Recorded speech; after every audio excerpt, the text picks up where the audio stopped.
as entrepreneurs, we're told over and over again that we have to be clear on our brand. It has to be compelling. It's got to attract the right audience. And more than just understanding a brand, we got to know how to use it. We have to be able to get it out there, use today's technology, the video. Well, you're in luck today. I've got one of the top experts in the world. And he is a director, producer. He is out there teaching about this. He's a brand expert, but more importantly, he's actually doing it. So some of the top brands in the world. And he's here to share with you how you can do it too. Stay tuned. No way. You want amazing, remarkable, exceptional breakthroughs. Dig deep, think bold, drive hard, watch yourself soar beyond your dreams. AESNation.com. Jeff Madoff, I am so glad to have you here today. I know you are so used to interviewing other entrepreneurs, creating all these videos, and I've been interviewed, had the privilege of being interviewed by you. I feel really privileged to be interviewing you today. So thank you for joining us. Thank you. I'm happy to be here. Jeff, you have, we both met at Joe Polish's the Genius Network Mastermind Group, and we've met a number of times. We had a chance to do some things together, and I've just really been blown away with what you've been able to accomplish and looking at your work. And I wanted to share it with our fellow entrepreneurs here at AES Nation. And they're so interested in kind of accelerating their success, and you've helped so many brands get clear of who they are and how to get their message out. And why don't you help me out a little bit of background? How did you get there? I mean, that's not something you wake up as a young man and say, I'm going to go out and work with these top brands and do all this cool stuff to make it. And there's technology cool and business cool. You did the business cool that actually makes great money for everybody in getting that message out. But how did you get to that? Well, depending on how far back you'd like to go, John. My first entrepreneurial venture was a movie theater in the basement of my parents' home when I was growing up. And I rented movies. They were silent. So I borrowed my sister's portable stereo and would put together soundtracks, sound effects and music that I'd get from her albums. And then I designed and printed posters, literally tacked them up around the neighborhood and sold tickets. And just like a real movie theater, made the biggest profit margins on concessions, especially popcorn, which my dad used to buy by the drum, and I would sell it and actually never reimburse him. So there was a great margin on the popcorn. Now, Jeff, give me an age on this, because I mean, this is really looking ahead a little bit here. I'm thinking, I was saying you didn't wake up as a young man, but it sounds like you did. Well, I was probably 11, 12 years old, something like that. And, like a lot of other kids, I had a paper route. I mowed lawns, shoveled driveways on snow days, which was great because I didn't have to go to school and I could make money. So that was fun. And I had a bunch of other jobs that you might find interesting. I set tombstones. I never had a complaint from a customer when I did that. And I was the youngest Fuller Brush man in the country. I actually set sales records for Fuller Brush. Oh, that's some great sales experience there, too. Unbelievable. To go door to door, cold calling, was an astoundingly valuable experience. I don't know that people even open their doors anymore to strangers, but back then they did. And it's amazing sales experience. It really is. Because you learn how to engage because you've got about 10 seconds to create that engagement. And you either get a door slammed in your face or you have the possibility of selling them something. You can create that verbal bridge. And that's what I did. And I worked in a store and I sold shoes and I did things. And then when I graduated from college, I was working in a little boutique, and a friend of mine called me up and asked if I could think of a gig that would earn more than bank interest. And I said, I see the stuff we're selling, and I could always draw. So I started a clothing company. And within 2 years, I had 110 employees and was selling to the top stores in the nation and was chosen one of the top 10 young designers in the United States. There were only 8 of us, so it wasn't hard to get into the top 10. And it was all phenomenal experience. But I'd like to add, John, because I think this is most important. Mm-hmm. My parents encouraged and supported my exploration and creativity. And they were all for me expressing myself through writing, through drawing, through acting, talking, the various things that I did. And I think having that supportive home environment was really important to me. And because I was quite liberated, I was always comfortable around adults because my parents didn't raise me as kids should be seen and not heard. So in selling, although I started selling at a very young age, I was always selling to adults. When I started my company, I was hiring adults, but I never had to overcome a discomfort because of the comfort with which my parents brought me up and encouraged me to do these things.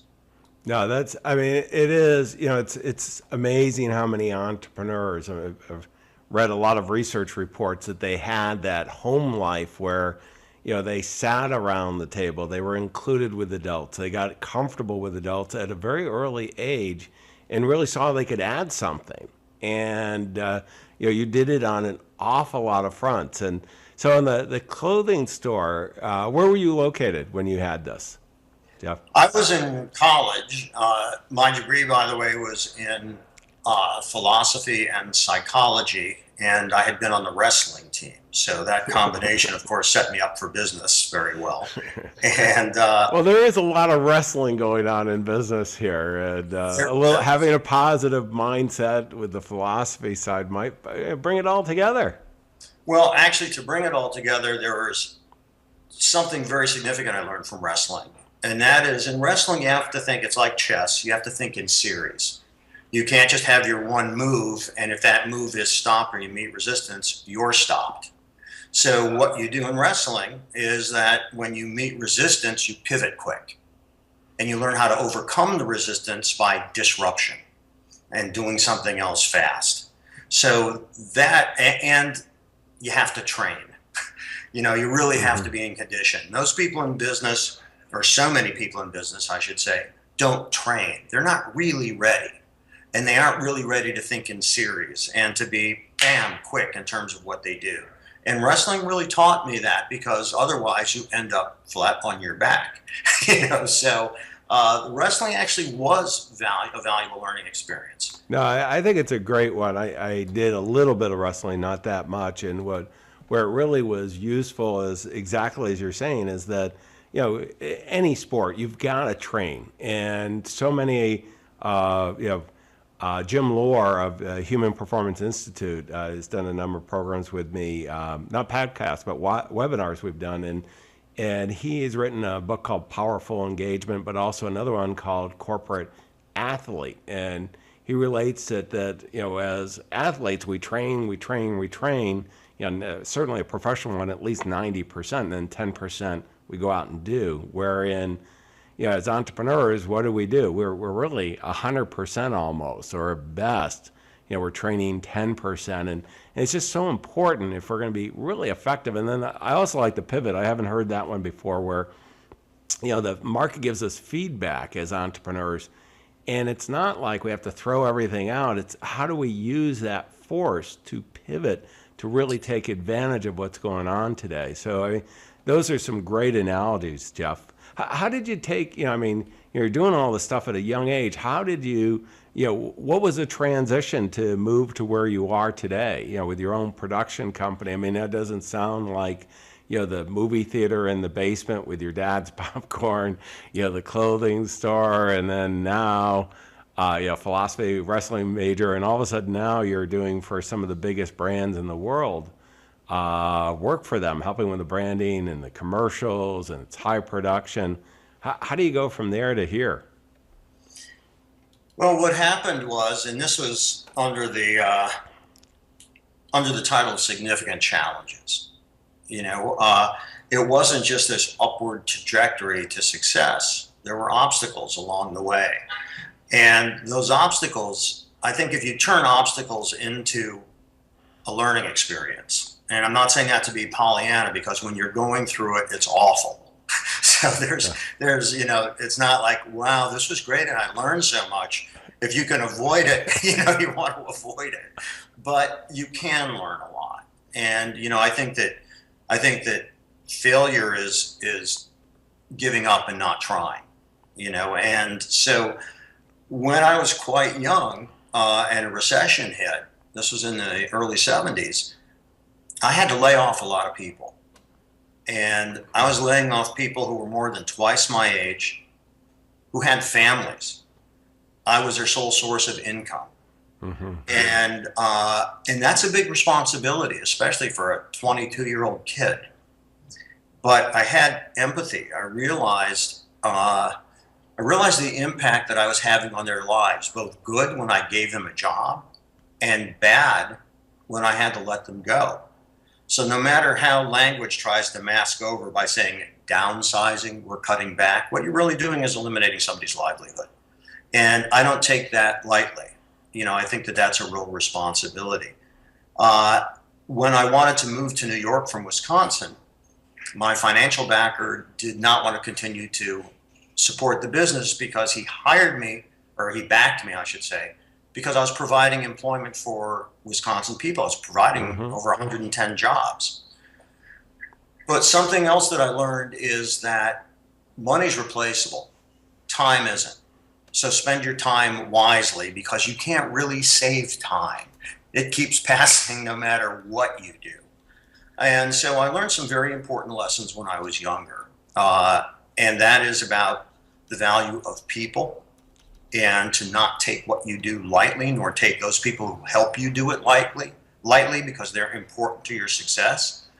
And that time is a very important element, and you shouldn't squander it. You shouldn't waste it, because you can replace money. You can't replace time. There was a time when you and I both had hair. Yeah. It was a little while ago for me. I don't know about you, Jeff, but it's been going at a fairly steady rate lately. Yeah, but those were big challenges that I met, because I had to decide, am I going to close the business after having tons of national publicity? I was written up in every major fashion magazine. I had gotten tremendous press coverage. Now I'm faced with, if I'm going to move, close the business. Well, that's pretty heavy. I'd already laid people off. Then I'm going to do this. Am I going to close down my business? And the answer is yes, because I wanted to move to New York. I wanted to get on with my life. And I didn't want the fear of not making money to inhibit my chance of moving forward. Yeah, I mean, Jeff, I wanted to stop for a second, because that was a huge decision for you. And many entrepreneurs have gone through that. Many are going to go through that. And you're going to reach a time where, and sometimes it's going to be because of good news. Somebody wants to write a big check to you for an acquisition. I've dealt with that, and that creates a lot of stress too. I've dealt with, there's nothing worse. I totally agree with laying off people. I built up a pretty good sized company as well, and went through a downturn in the market. We had to lay off, and there was nobody that we had to lay off that wasn't someone that I wanted to keep. And we go through all this stuff, and how did you come to that conclusion? I mean, you knew that that wasn't the right thing for you, because you could rolled up your sleeve, potentially stayed there, and done a disservice to certainly what you've been able to accomplish in the many lives you've touched since then. But how did you get from that point? I mean, how did you make that final decision? Well, going back to my parents again, my parents were entrepreneurs. Both my mother and father were in business. They owned retail stores in Akron, Ohio, which is where I'm from. Akron was the rubber capital, so maybe I was resilient. So I talked to my parents, and my parents, the scale of my business was way beyond the scale of my parents' business, because I was dealing nationally and even internationally. I sold to Japan. They never did that. They sold to local people in their small retail store. Mm-hmm. But the principles of business are the same no matter where you are. when you have employees, when you need to have cash flow, all those things, doesn't matter whether you're big or small, it's more digits to the left of the decimal point, but the principles and protocols are the same. So I had that ability, or good fortune, I should say, to be able to talk to my parents about it and to talk about the challenges I had. And a couple of other good friends and mentors that I had. But I was really lucky that my primary mentors were my mom and dad. They were great. And it was tough. You know, there were mornings I didn't want to go to work because I knew the huge mountain of crap that I was going to have to go through.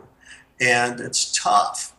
But we don't go through life alone if we're fortunate. And if you have important relationships in your life, and you can use those relationships to help propel you through difficult times, help console you through those hard times, I think that's phenomenal. And I was very fortunate that I have cultivated that. And frankly, I try to do the same for people that I have met and people that are younger than me now, which is a weird proposition. But, you know, I've consulted a number of businesses, not as a business enterprise, but as people who are good to me, I want to give to other people who I feel that kind of empathy with. No, and I do as well. And I mean, none of us get through life unscarred. I mean, we see it over and over again. And matter of fact, you may want to go to, you know, if you're going through any of this, you know, really what Jeff said, I am a big believer, never, you know, go to a problem alone. This is the time you want to bring those trusted family members, friends, business associates. Ned Hollowell has a good section. He's one of the earliest podcasts I did. And he's a psychiatrist, a friend of Jeff and mine, and just a super, super guy that can help. Okay, now, you're in New York. Okay, I know. I've been to New York many times, Jeff. I grew up in upstate New York, and I know when you come to New York, they don't embrace you and say, hey, you should do commercials. You should be one of the top guys in branding. What was the big, let me play this segment here.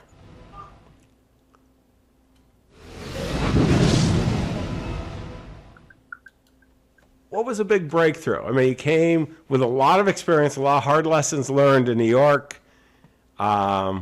What happened? Well, when I moved to New York, after closing my first business, I actually traveled the world for about a year. I had saved up enough money that if I lived in a very frugal way, I could do that. So I did that. And I also wanted to try to understand kind of what happened and learn from the experience, because I think a lot of times people confuse motion with progress. As long as they keep busy, they think they're actually accomplishing something, when oftentimes it's those times when you stop and reflect that you learn a lot more because it can seep in. I had a very good reputation in the fashion business. I was approached by other people to start a business. To put it very quickly, I started another business, built it up, and sold it. As I was in the process of selling it, that business, I met some people who were starting a company doing video related to fashion. It was either going to be actually fashion or, believe it or not, Playboy magazine. And I actually created the prototype for the first video Playboy. And that's not what I wanted to do, but it was interesting. I literally locked myself in an edit room. I taught myself how to edit, how to shoot, how to light, and how to do all these things because I had this intuitive feel for the medium. And I felt, wow, the camera can be my pen. I've always written. And the camera became my pen. And I started a production company. And literally within a few months, I had segments on all three major networks. This was before cable, you know, and I had segments on the Today Show and on Good Morning America and a few other things. And my first client was Halston, who was the top designer at the time. And I worked with him until he stopped designing. And Ralph Lauren, who I've been working with for 30 years. So again, it's about relationships, and that was a big thing. But there's no, you know, you hear about these, and the phone rang off the hook. I've never experienced that. ever. I've been written up in the New York Times. I've been up in the Wall Street Journal. I've had very high profile jobs and thought, well, this is going to make the phone ring off the hook. Never does. I think that that's the rare exception, and I think it's often the slow, sustainable build, which is what keeps businesses going and keeps businesses growing. And that's what I've been doing, over the years. I do good work. And I think if you just show up ready, it goes back to the wrestling. If you're in shape and you've practiced your moves and you're ready, you're already going to beat out the majority of the competition. Jeff, you sharing these great brands. I mean, just pretty amazing brands that you've had the privilege of working with, not just one time, but over many, many years. And what would be, what are some of the lessons that you've learned on branding that you're teaching your students as well as a professor at Parsons New School for design? I see it, in the work. I go to your website and I see Victoria's Secret, I see Ralph Lauren, I see these commercials. I'm kind of blown away, and I've seen a lot of your work. And boy, what are some of the lessons that you would share with your fellow entrepreneurs that they could really start using? Because you're the classic overnight success. You just, like most entrepreneurs. Yeah.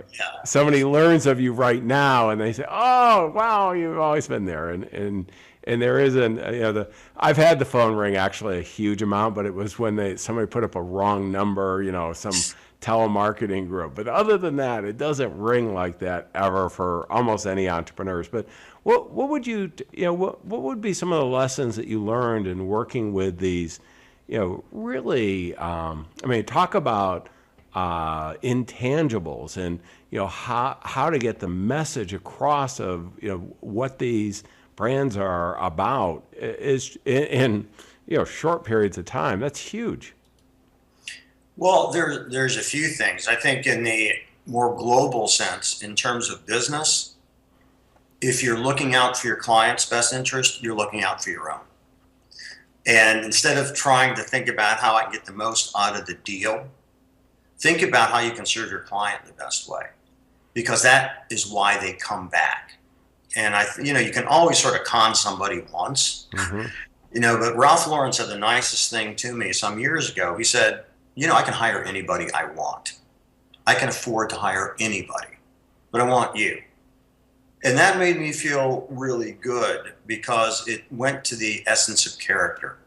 And that was what I felt was so important, because business, like the rest of life, is about relationships.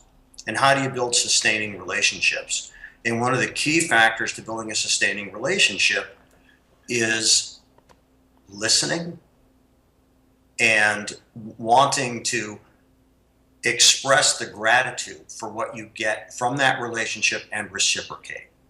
So I think that looking out for your client's best interests and creating a trusting relationship also allows you to do good business, because it allows you, there's already a foundation of trust, so you can present new ideas, which I do all the time. You can present new ideas and do new things. So there's many things that I'm doing now that technology has allowed that didn't allow before, but I can pitch them and sell them because I have the trust of the client and they know that I'm looking out for their best interests. In terms of creating a brand is a marathon situation. It doesn't happen fast. So oftentimes when somebody asks me the question you did, what does it take to build a good brand? It takes a client that allows you to do good work. And a lot of times people don't have the courage of their convictions. Someone like Ralph Lauren, if you look back, he's been in business for 48 years. There is nobody that is as consistent as he is in what he does, and there is nobody who is as successful as he is in what he does. So a successful brand creates a message that not only resonates with the consumer and creates an emotional connection with the consumer, it is reinforced over time. And the best brands, be it Ralph Lauren, Walt Disney, Apple Computer, they constantly reinforce that message. And so a lot of companies mistake creating a brand with branding. They think if they throw money at it, they get the name out there, that's what creating a brand is. And it isn't. You know, a brand is a story that you need to tell, and you need to tell that story well, and you need to tell it over and over and over again. So it's a long-term process that takes a willing client, but you have to understand what the story is you're telling and how you relate that to the consumer. That's great, Jeff. And share with me, let me play this segment here.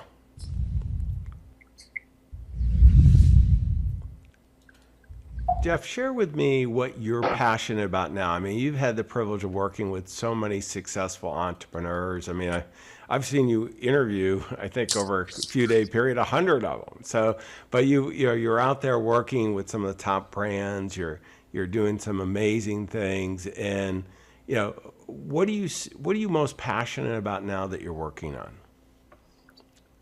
Well, John, I'm the most passionate about learning.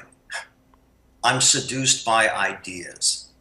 So I'm most excited about what I'm doing right now, and that's what gets me, that's what engages me. And when you've been doing something a long time, such as I have, I think the key is maintaining your passion, your engagement for what it is you do. Not being cynical, not being bored, and being open to learning all the time. So when I'm fortunate enough to be interviewing all those entrepreneurs such as yourself, it's an opportunity for me to learn. So I also not only ask questions, I listen to the answers. And as I hope you could tell from our interview, it was a conversation. I didn't have 20 questions down on paper that I asked you, because I'm willing to go any place. It's jazz. Life to me is kind of jazz. You're improvising, trying to get a rhythm going. Sometimes it's cool and it works. Sometimes it isn't. But it's always getting back into that rhythm again. So it's the newness, it's the engagement, it's the curiosity, because I'm seduced by ideas, and that's what motivates me. That's what gets me going.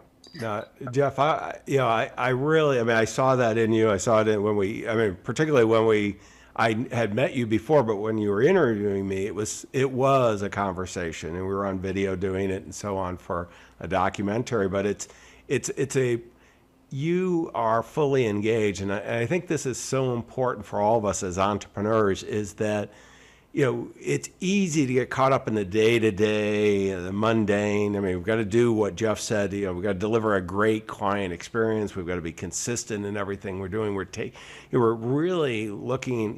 We all want to do well financially, but it's first doing well by the client. Doing well by them. You're going to do extremely well in almost every market.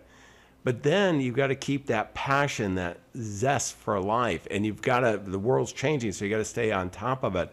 And I saw that, Jeff, in our conversations. I've run into you at mastermind groups with other successful entrepreneurs. We both have that passion. That's really why we created AES Nation, so that we could share this virtually as well.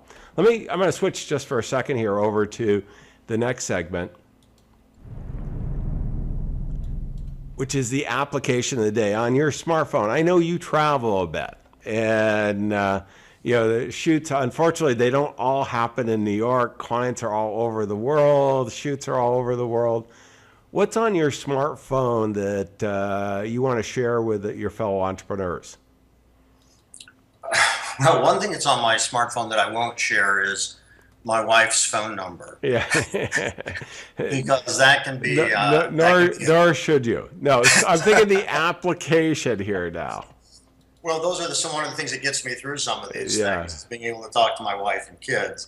But the application that I have that I think is great is WhatsApp. Now, let me put it up on the screen here, too, so it's flashing on the screen now. Jeff, why? I've never used that one. I'm a big user of a lot of tools. What does this one do? Well, the good thing about it was bought by Facebook within the past year, is that it's an instant messaging service where you do not use up your data plan. So if you're traveling overseas, which I do often, you can be texting. And if you're texting through your phone and regular phone lines, it can cost you hundreds and hundreds of dollars to do that, depending on how much you text. And this is free. doesn't cut into data, so it's really great. So it's a very efficient way to communicate, and it's an extremely cost-effective way to communicate. Okay, well, I will be downloading that because my wife does like to text, and overseas I just let her text. But I think that cheaper, she's a thrifty one too. So let's go to the next step. I want to go to the next segment. And then this is the book of the day. And Jeff, what would you recommend to your fellow entrepreneurs that they should read that would really help them with some of the challenges we face as entrepreneurs? Well, I look at books not as one-offs. I look at books as kind of my life's curriculum where I'm always studying and always learning. So I'm going to recommend 3 quickly. One is Moneyball by Michael Lewis, which is a brilliant, brilliant book that on the surface is about baseball, which I actually care nothing about. What it's really about is how to look at data and reinterpret it in fresh, new ways. So instead of opinions, you're looking at real information that can be interpreted and acted upon. And it's a brilliantly written and entertaining book. Yeah, I want to say it's one of the best books. Everybody talks about big data now. Read that book, Moneyball, and you'll get an understanding of how to use data. But what else do you have? So then there's another book that's almost like a case study of what Moneyball talks about, and that is Freakonomics. And Freakonomics is really interesting because it's an economist who looks, again, at data and brings very fresh interpretations to it and challenges established perceptions. So I think that's a great book. And finally, the third in this curriculum of sort of cognitive awareness of how markets work and how businesses work and how our mind works is The Black Swan by Talib Nicholas Nassim, which is very, very interesting. It's written about financial markets, and it's a brilliant piece of work. Well, and it came out, I'll never forget reading it because it came out in 2008, and it felt like The Black Swan had arrived as the book did as well. But it is a great book. I mean, I think, Jeff, those are great series. One of the things as entrepreneurs, we're so tempted to take what's in the wind right now. And boy, there's so much the market will provide us feedback. And if you look at the data and interpret it, and even if you're not good at it, I took 3 years of statistics, and quite honestly, that's not my first love. Hire somebody who is, because you're getting all that and you can really make some good decisions. Jeff, what about, let me go to the next segment,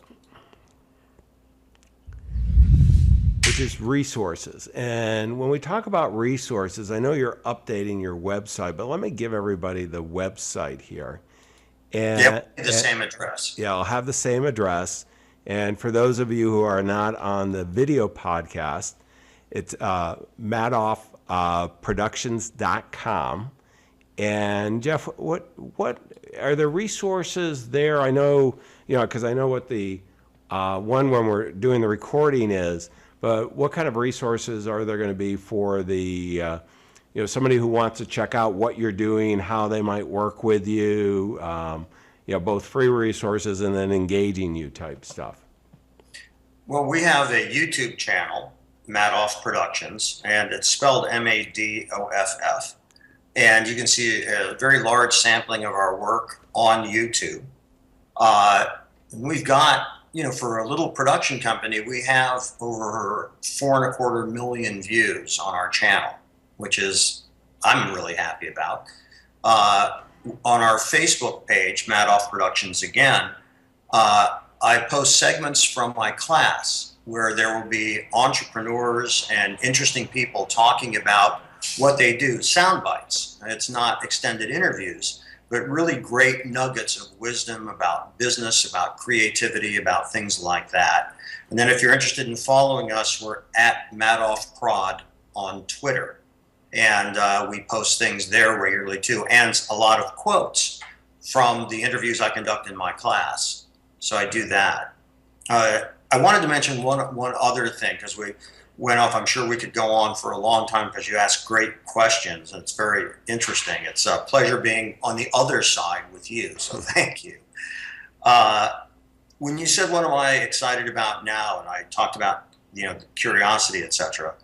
I wanted to mention I'm doing my first feature film, which is really exciting. I wrote it, and that's a glacial process, but it's really fun. I'm working on a play that's about the life of a music legend, Lloyd Price, who's an astounding person. He's in the Rock and Roll Hall of Fame, and it's written, his life story, and we're actually meeting with the people who finance Jersey Boys, we hope that they're as interested in this as they were in that, but we don't know. Mm-hmm. But it's very exciting. And on December 9th, we're doing a live streaming show, which precedes the Victoria's Secret TV special on CBS.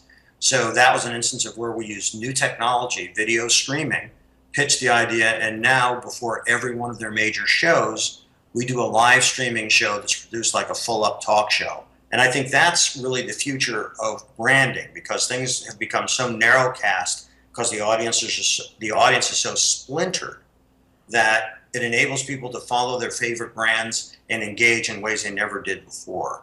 So that's something else I'm excited about too. Yeah, I'm excited about all those. I'm going to just flip up. I just pulled up your YouTube channel, and you can take a look at a whole bunch of the work that you're doing. I mean, you've got tons of videos, of Facebook resources. I mean, Jeff, this is all amazing. Let me go to last segment here.